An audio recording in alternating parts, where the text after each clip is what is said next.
I think he's one of the best of all time. I really do. I think he's one of the best heavyweights of all time. And, this is coming from a guy who was the undisputed cruiserweight champion. He's so fucking good. He's so good. I mean, think about what that guy has done. He beat AJ twice. He beat Tyson Fury twice. And now he beat Dubois twice. Mm-hmm. That's crazy. No, it's incredible. Those are two of the best, of this era. I mean, I've watched every one of his fights. That dude is on such a different level. And he's smaller than everybody. He's fighting giants. He's fighting giants. When you're fighting a guy who's 60 pounds heavier with 10-ounce, 12-ounce gloves, it makes such a world of difference.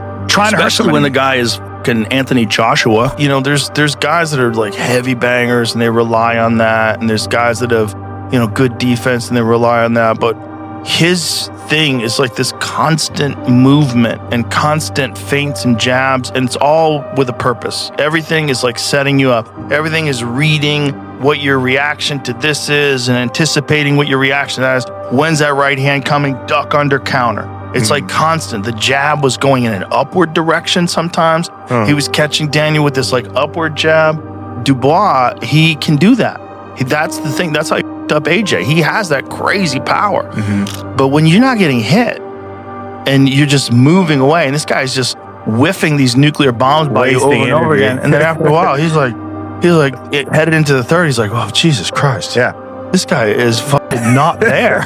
And I'm exhausted. And then you're dealing with him like sparks are flying every time he's hitting you, and you don't know when these punches are coming because they're coming from these weird angles, and every time you throw a punch, he's countering you, and you're nervous that which one of these is gonna like really rock me. There's a lot of value in that, man. Like when you see flat-footed guys and you see guys who fight like that, you go, man, there's something in that.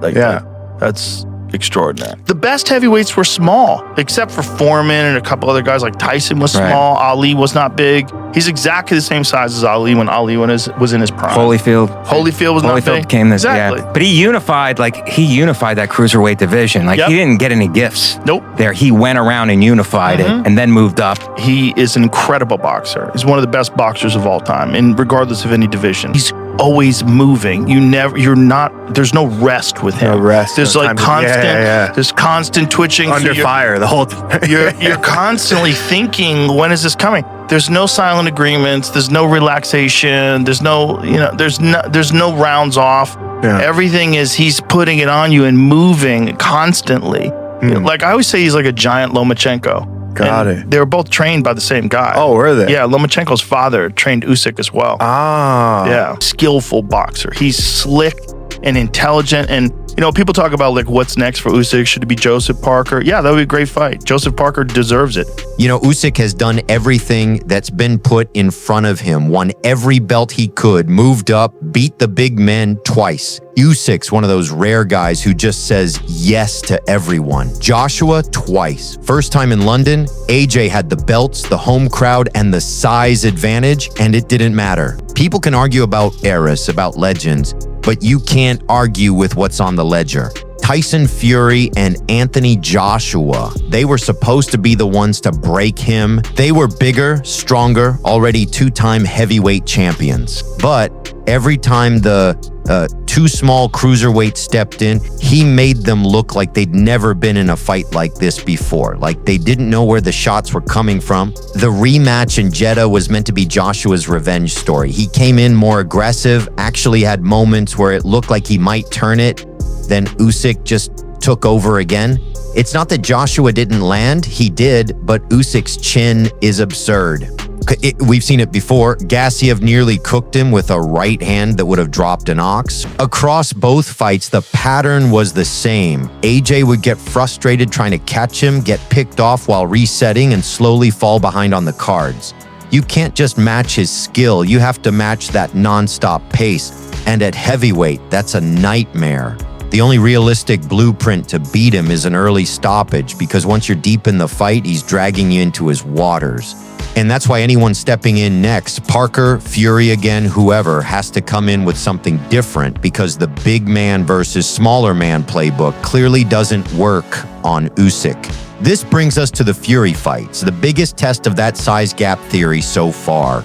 The first Usyk-Fury fight was close on the scorecards, but not controversial. Fury had his moments early using his size, jab, and uppercuts to keep Usyk outside, but Usyk kept finding ways in. 7 of those rounds were razor tight, but Usyk's cleaner work stood out, and the round 9 knockdown sealed it. You can argue Fury got 5 or 6 rounds. The rematch was a different story. More competitive rounds? Sure.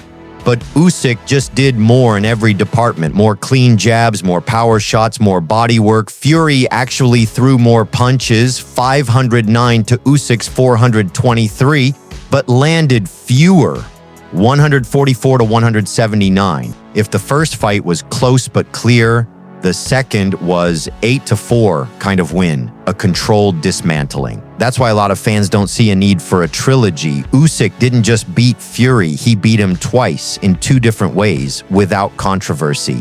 And yet, this is boxing. Big names mean big money. Usyk reportedly made over $130 million against Dubois in rematch, more than every UFC fighter combined made in the entire year. So you can see why a Fury trilogy at Wembley in 2026 gets talked about. But if we're being honest, there are better fights for both. Usyk potentially has Parker next, with a Fury trilogy down the line. There's even some interest from Usyk's side in a Jake Paul fight. But Fury? I think Fury versus Joshua makes the most sense, because right now it feels like Fury wants a trilogy to avoid the young, hungry guys, fighters who might not let him survive those late rounds. And for Usyk, he doesn't need to prove anything to Fury anymore. He's shown he can outbox him, outwork him, and walk through his best shots twice. The smart move would be Usyk versus Parker, Fury versus AJ. And if the trilogy happens later, fine. But as it stands, Usyk's already 2 steps ahead.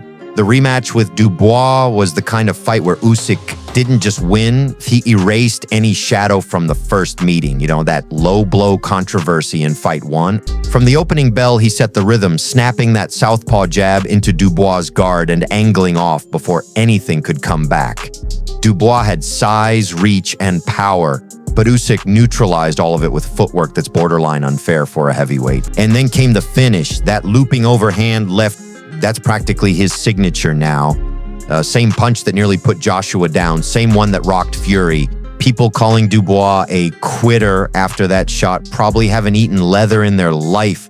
That was a jawbreaker. The timing on it wasn't an accident either. Usyk had spent the whole fight showing the straight left, then wrapping it slightly over the top once Dubois' guard got lazy. Dubois had eaten bombs from guys like Miller, Hrgovic, and AJ without looking rattled, but Usyk's shot made his legs betray him.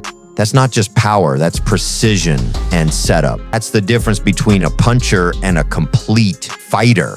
Usyk's gas tank, his control of pace, his refusal to let emotion dictate the fight. That's why he's still never been beaten in the pros. He's walking opponents into problems they didn't even see coming. Now with Dubois handled twice, first in controversy, then in clarity, the question is what's left. Parker, Caballo, maybe Dong, whoever it is, they'll have to come in with something completely different because walking forward and hoping to land won't work. If big, heavy hitters like Dubois, Joshua, and even Fury couldn't keep him still, the smaller crop of challengers is in for a long night. At this point, it's hard to find new ways to say the same thing. Usyk's just different. He's fought every style, in every kind of atmosphere, and found a way to win every single time. Usyk's probably only got a couple left in the tank, not because he's slowing down. He's still running laps around dudes in the 11th and 12th, but because he's been doing this forever and there's nothing left to prove. Joshua twice, Fury twice, Dubois twice. It's not just a resume, it's a hit list.